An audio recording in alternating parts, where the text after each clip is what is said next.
ان کا نام ہے حذیفہ بن یمان العبسی الغطفانی القیسی. ان کے والد جلیل القدر صحابی حسیل بن جابر بن عمرو الیمان تھے. ٹھیک ہے، ان کا نام ہے حسیل. آپ بھی کسی بچے کا نام رکھ سکتے ہیں حسیل.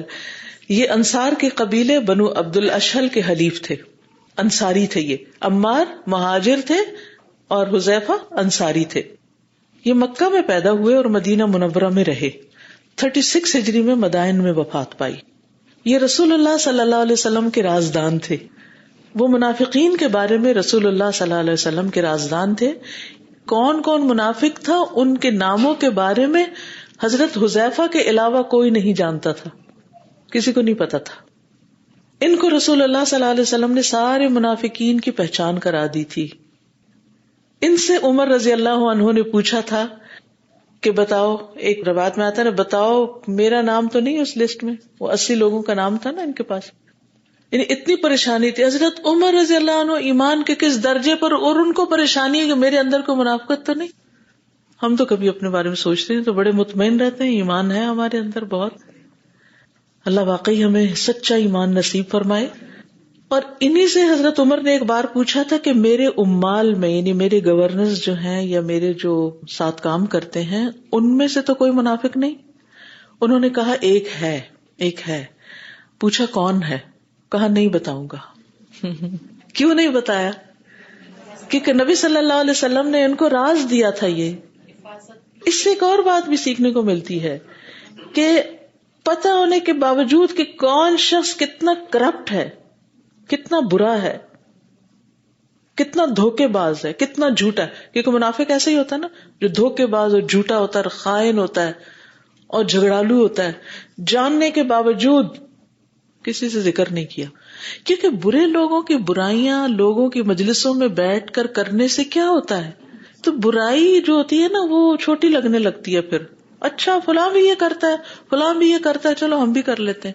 یہ زبان سے تو نہیں ہم کہتے، لیکن جب ہمارے سامنے ایسے کو غلط کام کرنے کا موقع آتا ہے تو ہم کہتے ہیں سو وٹ، فلاں اور فلاں بھی تو کرتا ہے، اس نے ایسا کر لیا تو پھر کیا ہوا اگر ہم کر لیں. جی حجاب اٹھ جاتا ہے. تو اس لیے بے حیائی کی بات، برائی کی بات، کسی کے اخلاق میں جو خرابی ہے یا گندگی، ان چیزوں کو لپٹا ہی رہنے دے. اللہ نے ڈھانکا ہے، کسی کو ڈھکا رہے. اور اگر کوئی کھلا ہے کہیں تو آپ اس کو آگے جا کے اور نہ کھولے، اچھی باتیں کریں. اب دیکھیے 2 چیزوں میں سے ایک کو آپ کو اختیار کرنا ہے. آپ کسی مجلس میں بیٹھے ہیں، یا تو آپ اچھی اچھی باتیں کر رہے ہیں، فلاں میں یہ خوبی ہے، فلاں میں یہ، فلاں میں یہ. اس کا امپیکٹ کیا ہوگا جو مجلس میں بیٹھے ہوئے لوگ ہیں؟ اچھا فلاں شخص یہ بھی کرتا، میں نہیں کرتی. ہمارے اندر ہوگا نا مجھے بھی تو کچھ کرنا چاہیے. فلاں ایسا ہے، وہ اچھا، میں نہیں. اچھا میں نے ابھی تک کیا ہی نہیں یہ کام، مجھے بھی کرنا چاہیے. تو پازیٹیو تھنکنگ آپ کے اندر ڈیولپ ہوگی. اور اگر کسی مجلس میں بیٹھ کر کوئی صرف لوگوں کی برائیاں کرتا رہے، میری ساس ایسی، فلاں رشتے دار ایسا، فلاں نے یہ کر دیا، فلاں نے یہ کر دیا، اچھا اس مجلس کے اندر ایک سکنس سی ہوگی، اور جو اس کا اثر آپ لے کے اٹھیں گے جیسے کہ مردار سے اٹھے. کیونکہ وہ غیبت ہوتی ہے نا، غیبت مردہ بھائی کا گوشت کھانا ہے. جیسے کسی مردار کے پاس سے سڑان لے کے آپ اٹھے ہیں، اور آپ کے اخلاق میں بھی اور سوچوں میں بھی، اور گھر جائیں گے تو یا راستے میں اچھا فلاں ایسا ہے، تو اس سے پھر ایک نیگیٹیوٹی پھیلتی ہے جو ہمارے اخلاق، کردار، صحت تک کو متاثر کرتی ہے. اور پھر ایک ٹرسٹ اٹھ جاتا ہے لوگوں سے، اور جب لوگوں سے پر ٹرسٹ نہیں ہوتا تو پھر کیا نقصان ہوتا ہے؟ پھر نقصان اپنا ہی ہوتا ہے نا. بے چینی اپنے اندر رہتی ہے. وہ لوگ تو جو کر رہے ہیں سو کر رہے ہیں، مصیبت ہم پہ پڑ جاتی. تو اس لیے کوشش یہ کیا کرے کہ کسی بھی مجلس میں ہو، کسی کے ساتھ بھی ہو، فون پر مجلس ہو یا واٹس ایپ پر ہو یا کہیں بھی، اچھی ہی بات منہ سے نکالے. کسی کی اچھائی پتا ہے تو اس کا ذکر کر دیں، برائی پتا ہے تو منہ بند کر لیں.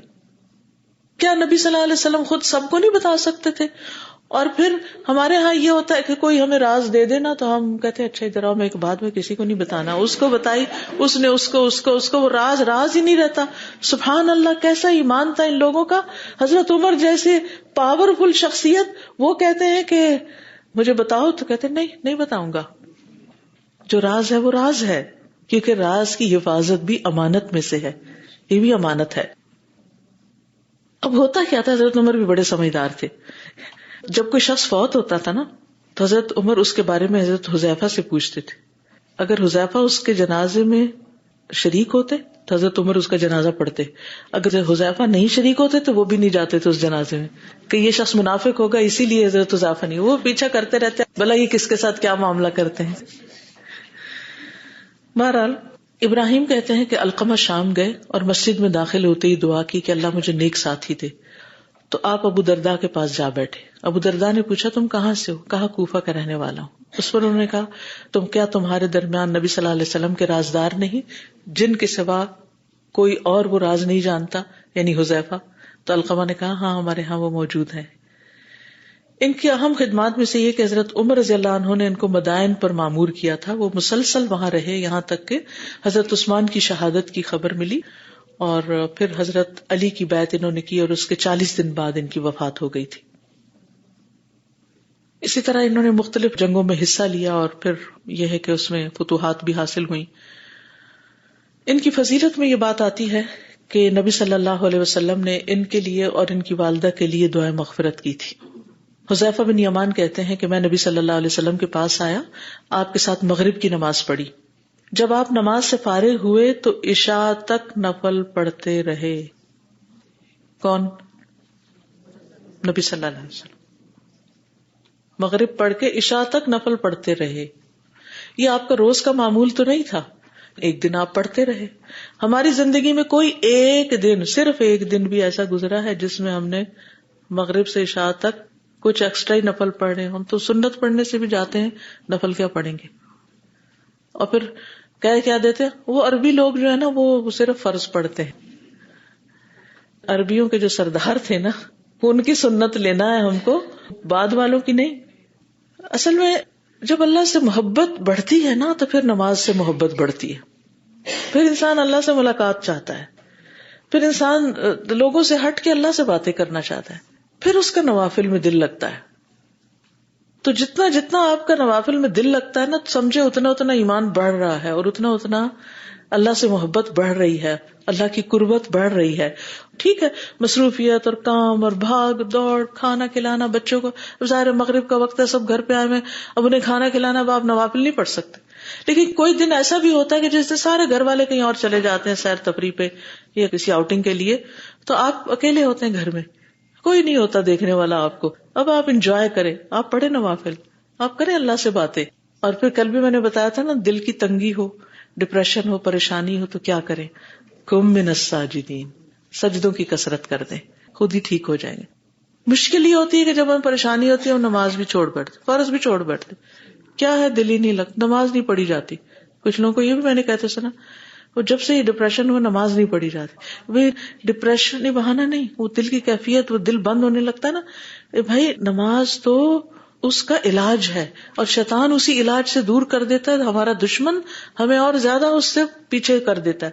تو آپ دیکھیے کہ جیسے بیماری میں علاج مشکل ہوتا ہے نا، تکلیف دہ ہوتا ہے، کڑوی دوا کھانا، وقت پہ دوا کھانا، اس کو کھا کے بعض اوقات انسان کو سائیڈ افیکٹس ہوتے ہیں، بد مزہ بھی ہوتا ہے. پھر بعض اوقات یہ ہوتا ہے کہ سرجری بھی اس کو کرانی پڑتی ہے علاج کے لیے. تکلیف دہ مرحلوں سے بھی گزرنا پڑتا ہے اور جتنا بڑا مرض ہوتا ہے اتنی ہی تکلیف سے انسان بعض اوقات علاج کے دوران گزرتا ہے. کسی نے دانتوں کی ٹریٹمنٹ کرائی ہوگی، آنکھوں کی کرائی ہوگی، کان کی، آپ کو پتا ہے کہ کیسے کیسے مرحلوں سے انسان گزر. اسی طرح جب روحانی بیماریاں انسان کو ہوتی ہیں، ذہنی پریشانیاں ہوتی ہیں، تو ان میں بھی انسان کو علاج میں مشقت سے گزرنا پڑتا ہے. اور وہ مشقت کیا ہوتی ہے؟ نماز کی مشقت، قرآن پڑھنے کی مشقت، ذکر کی مشقت. مشقت ہے نہیں یہ، انہا لکبیرۃ الا علی الخاشعین.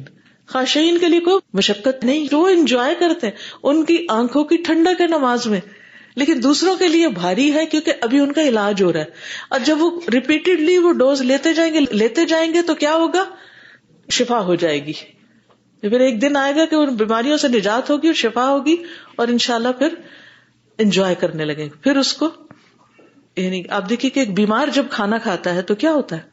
انجوائے کر سکتا ہے؟ نہیں.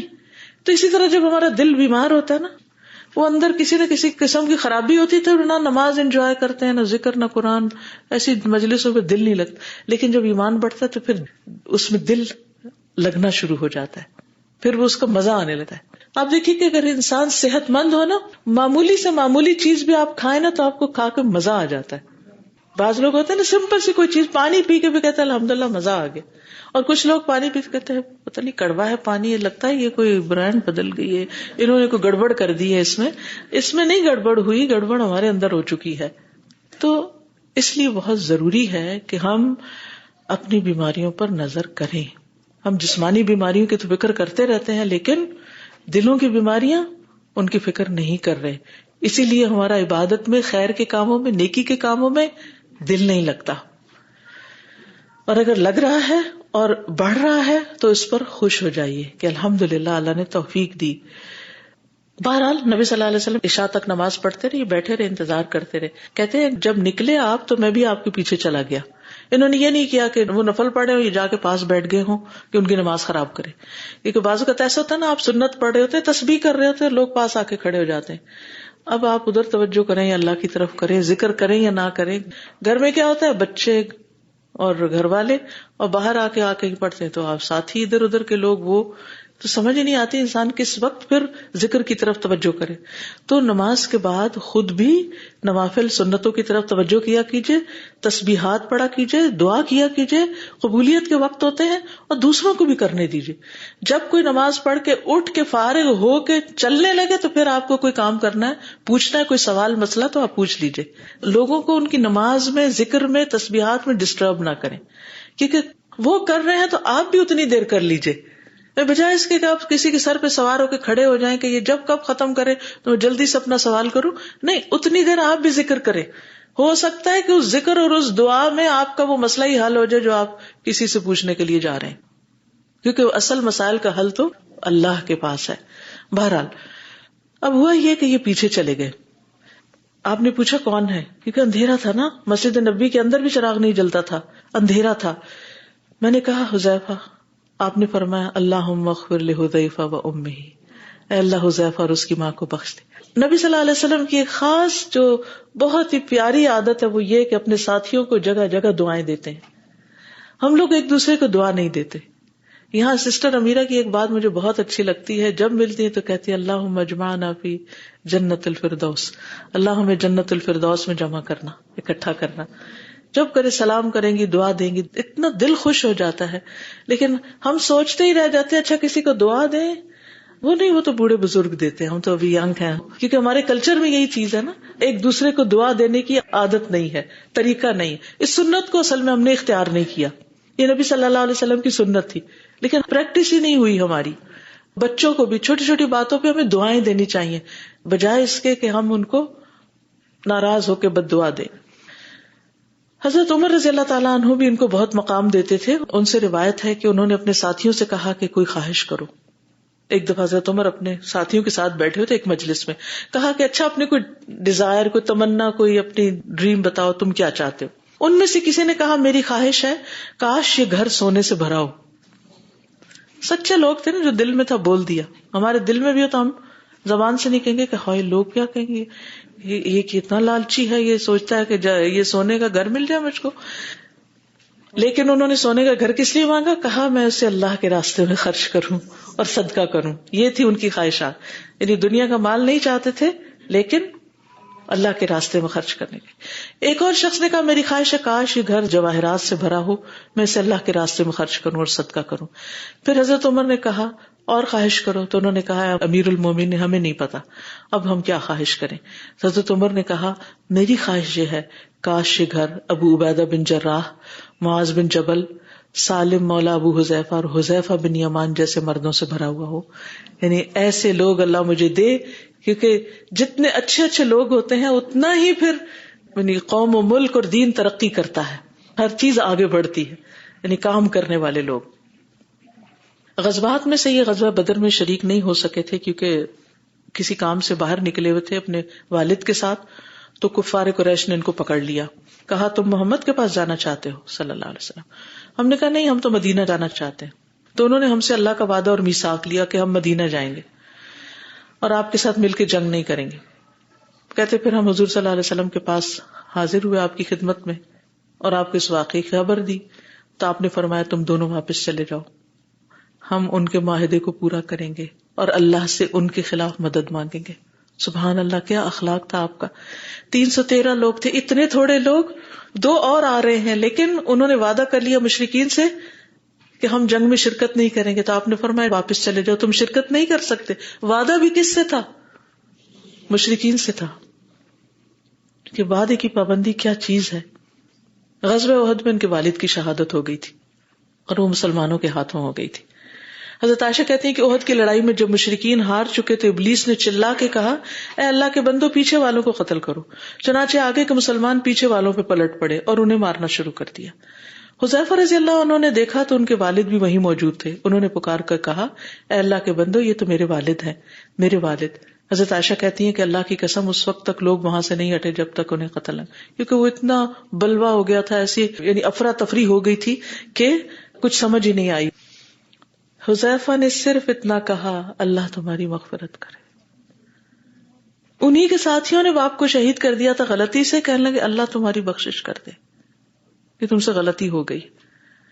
ہشام کے والد عربہ کہتے اللہ کی قسم حذیفہ برابر یہ کلمہ خیر کہتے رہے یہاں تک کہ اللہ سے جا ملے. یعنی وفات تک انہوں نے اپنے ساتھیوں کے لیے بخشش کی دعا کی. یہ جو معاف کرنا ہے نا کسی کو، کسی کی غلطی پر، غلطی تھی نا، غلطی پر معاف کرنا اور معاف کر کے پھر دعا کرنا، جی آخر تک کہ اللہ ان کو معاف کر دے. انشاءاللہ اس ہفتے کو اسنا میں لیکچر ہوگا اور اس کا ٹاپک ہم نے رکھا ہے معاف کرو خوش رہو. ٹھیک ہے، تو جو لوگ معاف نہیں کر سکتے ان کو یہ لیکچر اٹینڈ کرنا چاہیے تاکہ معاف کرنا جانے، کیونکہ معاف کرنے سے انسان دراصل اپنا برڈن اپنے اوپر سے ہٹا دیتا ہے اور دل اطمینان میں آتا ہے. لیکن کیسے معاف کریں یہ سمجھ نہیں آتا. یہ لوگ ہمارے لیے مثال ہیں.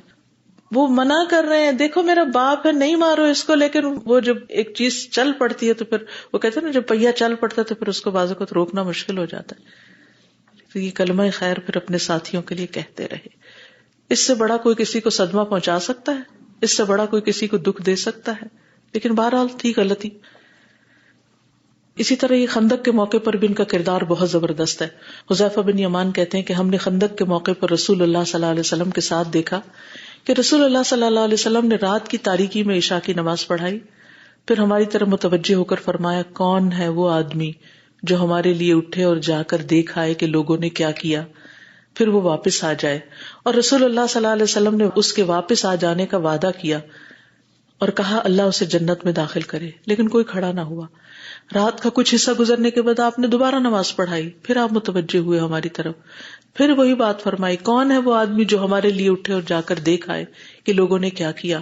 کیونکہ سارے عرب کی فوجیں جمع ہو گئی تھی نا مسلمانوں کے خلاف، یہ غزوہ احزاب ہی کی بات ہے.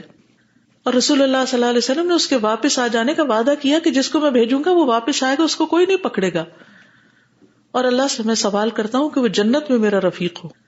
تو قوم میں سے کوئی شخص شدت خوف، بھوک، سردی کی شدت کی وجہ سے کھڑا نہ ہوا. جب کوئی بھی کھڑا نہ ہوا تو رسول اللہ صلی اللہ علیہ وسلم نے مجھے بلایا، یعنی حضرت حذیفہ کو. اس وقت میرے لیے کھڑے ہونے کے علاوہ کوئی چارہ نہیں تھا. آپ نے فرمایا، اے حذیفہ جاؤ اور دیکھو کہ دشمن کے حالات کیا ہیں، اور واپس ہمارے پاس آنے تک کوئی نیا کام نہ کرنا، یعنی کسی کو مارنا نہیں، کچھ نہیں کرنا. کہتے چنانچہ میں چلا گیا. یعنی پھر تو میں نہیں انکار کر سکتا تھا. تو بہرحال جس پر کچھ مان ہوتا ہے کہ یہ شخص یہ کر لے گا، انتخاب، اس کا یہ مطلب نہیں کہ باقی صحابہ کا ایمان کمزور تھا. یہ کچھ بعض اوقات حالات واقعی ایسے شدید ہو جاتے ہیں کہ جس میں انسان کچھ کرنا چاہے بھی تو کر نہیں سکتا. مثلا سخت سردی کے موسم میں آپ نے دیکھا ہوگا بعض کو ضروری کوئی کام ہوتا ہے تو آپ کہتے ہیں کہ آج نہیں نکل سکتے، آج تو نکلنے کا دن نہیں ہے. تو وہ بھی انسان تھے. اس سے یہ بھی پتہ چلتا ہے کہ صحابہ انسان تھے، اور انسان ہونے کے ناطے انسان سے ایسی کمی بیشی ہو ہی جاتی ہے. پھر بعض اوقات انسان سوچتا ہے کہ شاید کوئی اور زیادہ بہتر ہم سے یہ کام کر سکے تو وہ کر لے. پھر یہ ان کی خاص جو خصوصیت ہے باقی سب کے مقابلے میں، وہ یہ کہ یہ فتنوں کے بارے میں سب سے زیادہ علم رکھتے تھے. حذیفہ بن یمان کہتے ہیں کہ لوگ اکثر رسول اللہ صلی اللہ علیہ وسلم سے خیر کے متعلق سوال کرتے تھے، لیکن میں شر کے بارے میں پوچھتا تھا اس خوف سے کہ میں کہیں اس میں مبتلا نہ ہو جاؤں. حذیفہ کہتے ہیں کہ رسول اللہ صلی اللہ علیہ وسلم نے فرمایا، میری امت پہ ایسا کٹھن وقت آئے گا کہ وہ دجال کی تمنا کرنے لگیں گے. میں نے کہا اللہ کے رسول، میرے ماں باپ آپ پہ قربان، ایسا کیوں ہوگا؟ آپ نے فرمایا وہ مشقت یا بیماری میں پڑنے کی وجہ سے ایسا خواہش کرنے لگیں گے کہ بس اب دنیا ختم ہی ہو جائے، اور تکلیفوں کی انتہا کی طرف اشارہ ہے. اور یہ فتنوں کے جاننے کے بارے میں بہت جرأت مند بھی تھے، اور پھر نفاق کی پہچان رکھنے والے تھے، جیسے ہم نے پیچھے ذکر کیا. اور یہ کہتے ہیں کہ نبی صلی اللہ علیہ وسلم کے دور میں بعض اوقات انسان کوئی جملہ بولتا تو وہ اس کی وجہ سے منافق ہو جاتا تھا، اور اب ہر مجلس میں تم اس طرح کے بہت سے کلمات کہتے رہتے ہو، میں ان کو سنتا رہتا ہوں. یعنی لوگوں کو امر بالمعروف اور نہی عن المنکر کرنے والے تھے. اسی طرح اگر کوئی سنت کی مخالفت کرتا تو اس پر بھی ایکشن لیتے تھے، اس کو پسند نہیں کرتے تھے. تو بہرحال یہ تھے حذیفہ بن یمان رضی اللہ عنہم. اب انشاءاللہ حدیث میری کتاب کے نمبر کے مطابق حدیث 85 پیج 78. حدثنا مالک بن اسماعیل حدثنا اسرائیل عن المغیرة عن ابراہیم عن علقمة قال قدمت الشام فصلیت رکعتین ثم قلت اللہم یسر لی جلیسا صالحا. امام بخاری اپنے استاد مالک بن اسماعیل سے روایت کرتے ہیں جن کی کنیت ابو غسان ہے النہدی. اسماعیل بن درہم ان کا نام ہے، اور وہ اسرائیل سے، اور وہ مغیرہ سے، اور وہ ابراہیم سے، اور وہ علقمہ سے روایت کرتے ہیں. علقمہ کہتے ہیں، اب حدیث کے جو مین راوی ہیں وہ کون ہے؟ علقمہ. علقمہ کہتے ہیں کہ میں شام آیا، سیریا، تو میں نے 2 رکعت نماز پڑھی. پھر میں نے کہا اے اللہ مجھے نیک ساتھی عطا کر، یسر لی جلیسا صالحا. آپ دیکھیں آج 2 دعائیں آئی ہیں، ایک ہے اللہم انی اعوذ بک من الفتن، اور دوسری ہے اللہم یسر لی جلیسا صالحا. نیک دوست، اچھی کمپنی، صالح کمپنی. حضرت یوسف علیہ السلام کو جب نبوت بھی مل گئی، بادشاہت بھی مل گئی، تو انہوں نے کیا مانگا اپنے لیے؟ فاطر السماوات والارض انت ولی فی الدنیا والآخرہ توفنی مسلما والحقنی بالصالحین. الحقنی بالصالحین، اللہ مجھے نیک لوگوں کا ساتھ عطا کر، کیونکہ اس میں انسان کے لیے نیکی کرنا آسان ہو جاتا ہے. بہرحال، اور یہاں یہ شام پہنچ کے 2 رکعت نماز ادا کرتے ہیں. سفر کے آداب میں سے یہ کہ گھر سے نکلنے سے پہلے اور جہاں آپ پہنچے وہاں پہنچ کر اگر آپ 2 رکعت ادا کر لیں تو آپ کسی برے انجام سے یا برے خاتمے سے انسان کو بچاتا ہے. تو بہرحال یہ وہاں پہنچے. اس سے بڑی خوبصورت بات پتہ چلتی ہے، اگر آپ کسی شہر جائیں، کسی ملک جائیں، تو وہاں پر آپ پہنچ کر نفل پڑھ کر اچھے ساتھیوں کے لیے دعا کریں، یا اللہ یہاں مجھے نیک لوگوں سے واسطہ پڑے، اچھا دوست دے دے مجھے. کہتے فأتیت قوما، تو میں کچھ لوگوں کے پاس آیا، فجلست الیہم، تو میں ان کے ساتھ جا کے بیٹھ گیا. یعنی نماز میں شاید مسجد میں آ کے نماز پڑھی اور وہاں سے کچھ لوگ بیٹھے ہوئے تھے، وہاں جا کر وہ بیٹھ گئے. فإذا شیخ قد جاء، تو دیکھا کہ ایک بوڑھا شخص آ کر بیٹھ گیا ہے. حتی جلس الی جنبی، یہاں تک کہ وہ میرے پہلو میں بیٹھ گیا، میرے سائڈ پہ آ کے بیٹھ گیا. قلت من ھذا، میں نے کہا یہ کون ہے؟ قالوا ابو الدرداء، کہنے لگے یہ ابو درداء ہے. ابو درداء صحابی ہیں نبی صلی اللہ علیہ وسلم کی، اور وہ شام میں رہتے ہیں. کتنی جلدی دعا قبول ہو گئی. فقلت، تو میں نے کہا، علقمہ کہتے ہیں میں نے کہا، انی دعوت اللہ، میں نے اللہ سے دعا کی تھی، ان ییسر لی جلیسا صالحا، کہ مجھے نیک ساتھی عطا کرے. فیسرک لی، تو اللہ نے تمہیں میرے لیے آسان کر دیا، اتنی جلدی تم سے ملاقات ہو گئی. قال ممن انت، انہوں نے پوچھا تم کون ہو، کہاں سے ہو؟ قلت من اہل الکوفہ، میں نے کہا میں کوفہ والوں میں سے ہوں. قال اولیس عندکم ابن ام عبد، کہنے لگے کیا تمہارے درمیان ام عبد کا بیٹا نہیں، یعنی اشارہ تھا عبداللہ بن مسعود کی طرف. صاحب النعلین والوساد والمطہرۃ، جو نبی صلی اللہ علیہ وسلم کے جوتے، نعلین، آپ کا تکیہ اور آپ کے وضو کا برتن لیے رکھتے تھے، یعنی سفر میں خاص طور پر آپ وہ اٹھا کر رکھتے تھے. افیکم الذی اجارہ اللہ من الشیطان علی لسان نبیہ صلی اللہ علیہ وسلم، کیا تم میں وہ شخص نہیں جس کو اللہ نے پناہ دی شیطان سے اپنے نبی کی زبان پر صلی اللہ علیہ وسلم. اولیس فیکم صاحب سر النبی صلی اللہ علیہ وسلم، کیا تم میں نبی صلی اللہ علیہ وسلم کے رازدان نہیں، راز جاننے والے نہیں. الذی لا یعلم احد غیرہ، وہ جن کے سوا اس کو کوئی بھی نہیں جانتا. اشارہ تھا کس کی طرف؟ حضرت حذیفہ کی طرف. ثم قال، پھر کہنے لگے کیف یقرأ عبداللہ واللیل اذا یغشی، عبداللہ بن مسعود یہ سورت کس طرح پڑھتے ہیں؟ واللیل اذا یغشی.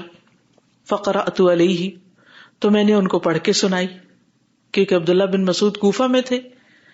واللیل اذا یغشی والنہار اذا تجلی والذکر والانثی، اس طرح پڑھی. قال واللہ لقد اقرأنیہا رسول اللہ صلی اللہ علیہ وسلم من فیہ الی فیہ. تو ابو الدرداء کہنے لگے اللہ کی قسم یہ سورت رسول اللہ صلی اللہ علیہ وسلم نے مجھے منہ در منہ پڑھائی تھی، جیسے ابن مسعود پڑھتے ہیں میں بھی اس کو ایسے ہی پڑھتا ہوں، یعنی آپ کے زبان سے میں نے سنی، ڈائریکٹ 1-on-1 بیس پر. اب یہ کیا قصہ ہے کہ انہوں نے اس سورت کی قرات کے بارے میں پوچھا اور انہوں نے وما خلق کا لفظ نہیں پڑھا، صرف والذکر والانثی پڑھا. تو ابو الدرداء خوش ہو گئے کہ میں بھی ایسے ہی پڑھتا ہوں جیسے ابن مسعود پڑھتے ہیں. اب ہوا یہ تھا کہ جب ابن مسعود اور ابو الدرداء نے یہ سورت نبی صلی اللہ علیہ وسلم سے سنی تھی، اس وقت یہ اسی طرح نازل ہوئی تھی ابتدا میں. کیسے؟ واللیل اذا یغشی والنہار اذا تجلی والذکر والانثی، وما خلق نہیں آیا اس میں. اس کے بعد دوسری دفعہ جب نازل ہوئی، کیونکہ قرآن مجید میں آتا ما ننسخ من آیت او ننسها نأتی بخیر منہا او مثلہا. تو قرآن مجید میں بعض اوقات ایسا ہوا ہے کہ بعد کا جو ورژن تھا وہ پہلے سے کچھ مختلف. تو جب دوبارہ نازل ہوئی تو اس وقت عبداللہ بن مسعود اور ابو الدرداء تک وہ قرات نہیں پہنچی، لہٰذا وہ پچھلی قرات پر تھے، وہ غلطی پر نہیں تھے. بعد میں آپ نے یہ اس طرح پڑھائی وما خلق الذکر والانثی. ٹھیک ہے. تو بہرحال اس حدیث سے یہ پتہ چلتا ہے کہ اس میں ابو الدرداء ابن مسعود کے بارے میں ان کی ایک خوبی بیان کرتے ہیں. انشاءاللہ آگے ہم ابن مسعود کے حالات تفصیل سے پڑھیں گے، اور خاص طور پر دو لوگوں کا اکٹھا ذکر کرتے ہیں، عمار بن یاسر اور حذیفہ بن یمان. عمار مکہ سے تھے، مہاجر تھے، جبکہ حذیفہ مدینہ کے تھے اور انصاری تھے، لیکن دونوں کا ذکر اکٹھے کیا کیونکہ ان دونوں کی خاص خوبی انہوں نے یہاں بتائی ہے. عمار بن یاسر کی خوبی یہ بتائی کہ اللہ تعالیٰ نے انہیں اپنے پیغمبر کی زبان پر شیطان کی اغوا سے بچایا. یعنی نبی صلی اللہ علیہ وسلم نے اللہ کی طرف بلایا، عمار بن یاسر نے لبیک کہی اور اللہ کی توفیق سے ایمان لے آئے اور تکلیفیں بھی اٹھائیں اور شیطان کے شر سے بچے رہے. ٹھیک ہے، یہ ان کی خاص خصوصیت تھی، کیونکہ جس کو اللہ سبحانہ وتعالی شیطان سے نہ بچائے وہ نہیں بچ سکتا. اسی لیے ہم کیا پڑھتے ہیں؟ اعوذ باللہ من الشیطان الرجیم. کبھی یہ نہ سمجھیے کہ میرے اندر کوئی طاقت ہے یا میرے اندر کوئی خوبی اور بلائی ہے کہ شیطان مجھ پہ نہیں اثر کر سکتا، میں بہت نیک ہوں، شیطان مجھے کچھ نہیں کہتا. نہیں، اللہ پناہ دے تو ہی ہم شیطان سے بچ سکتے ہیں، ورنہ وہ ایسا دشمن ہے جو 24/7 ہمارے پیچھے، نہ وہ سوتا ہے، نہ وہ ہٹتا ہے، نہ وہ چھوڑتا ہے. ہمیں ہر وقت نیکی کا کام کریں، کوئی کام کریں، سوئیں، جاگیں، اٹھیں، ہر وقت وہ تاک میں لگا رہتا ہے کہاں سے پھسلاؤں اس کو، کہاں سے گراؤں، کہاں سے اس کو نقصان دو. تو ہم نہیں بچ سکتے جب تک کہ اللہ سبحانہ وتعالیٰ کی طرف سے حفاظت نہ ہو. اگر اللہ سبحانہ وتعالیٰ کی حفاظت ہو تو ہی انسان ہر طرح کے شر سے محفوظ رہتا ہے. اگلی حدیث بھی اس سے ملتی جلتی ہے، اس لیے اس کو بھی پڑھ لیتے ہیں. حدثنا سلیمان بن حرب حدثنا شعبۃ عن مغیرۃ عن ابراہیم قال ذهب علقمۃ الى الشام فلما دخل المسجد قال. امام بخاری کہتے ہیں کہ ہمیں سلیمان بن حرب نے بتایا. سلیمان بن حرب کون ہے؟ امام بخاری کے استاد ہیں. ان کا نام ہے سلیمان بن حرب بن بجیل الواشحی. انہوں نے شعبہ سے سنا، انہوں نے مغیرہ سے، انہوں نے ابراہیم سے. وہ کہتے ہیں ذهب علقمۃ الى الشام، علقمہ شام کی طرف گئے. اوپر والی حدیث ہے، تھوڑے سے الفاظ کا فرق ہے. فلما دخل المسجد، پھر جب وہ مسجد میں داخل ہوئے، قال، بولے اللہم یسر لی جلیسا صالحا، اللہ مجھے نیک ساتھی عطا کر. فجلس الی ابی الدرداء، تو وہ ابو درداء کے پاس جا بیٹھے. فقال ابو الدرداء، ابو درداء کہنے لگے ممن انت، تم کہاں سے ہو؟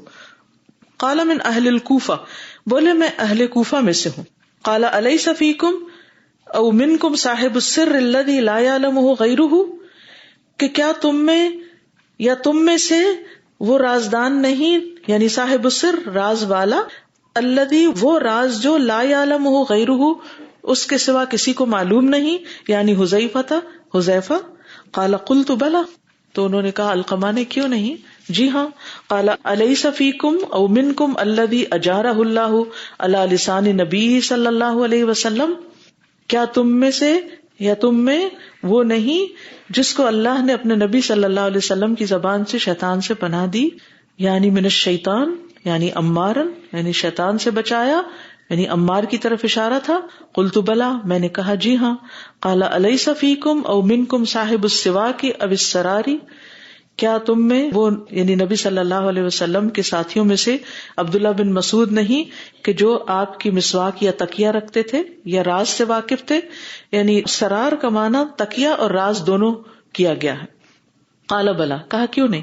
قال کیف کان عبداللہ یقرأ، پوچھا کس طرح عبداللہ پڑھتے تھے، واللیل اذا یغشی والنہار اذا تجلی. قلت والذکر والانثی، کہا کہ اس طرح پڑھتے ہیں والذکر والانثی.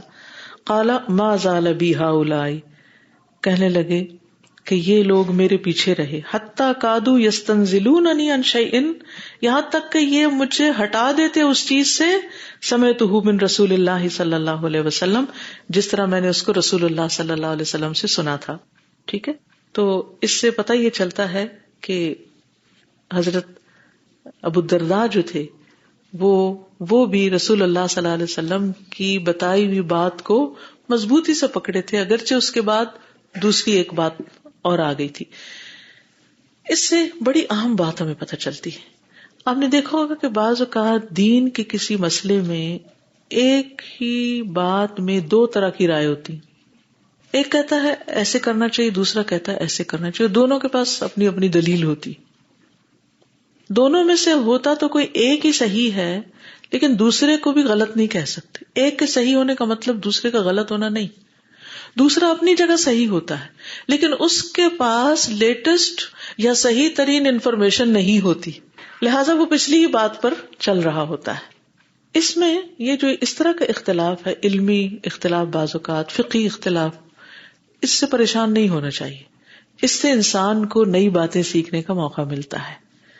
کوشش، تمنا، تلاش، توجہ اس پر ہونی چاہیے کہ ہمیں دو باتوں میں سے زیادہ بہتر بات، اوتھینٹک بات پتہ چلے، اچھی بات پتہ چلے، تاکہ ہم اس کو اختیار کر لیں، چاہے ہمیں اپنی پچھلی بات چھوڑنی ہی کیوں نہ پڑے.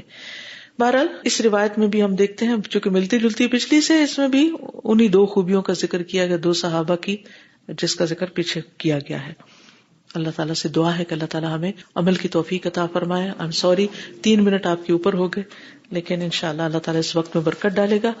جو لوگ یہاں کا سٹاف ہے وہ میں چاہوں گی کہ فوری طور پر اپنی ڈیوٹی پر واپس چلا جائے، اپنے کام شروع کر دے، ادھر ادھر کی سلام دعا میں اپنا کوئی وقت ضائع نہ کرے، تاکہ آپ کے کام کے وقت میں کوئی خیانت نہ ہو. سبحانک اللہم و بحمدک، اشہد ان لا الہ الا انت، استغفرک و اتوب الیک. السلام علیکم و رحمۃ اللہ وبرکاتہ.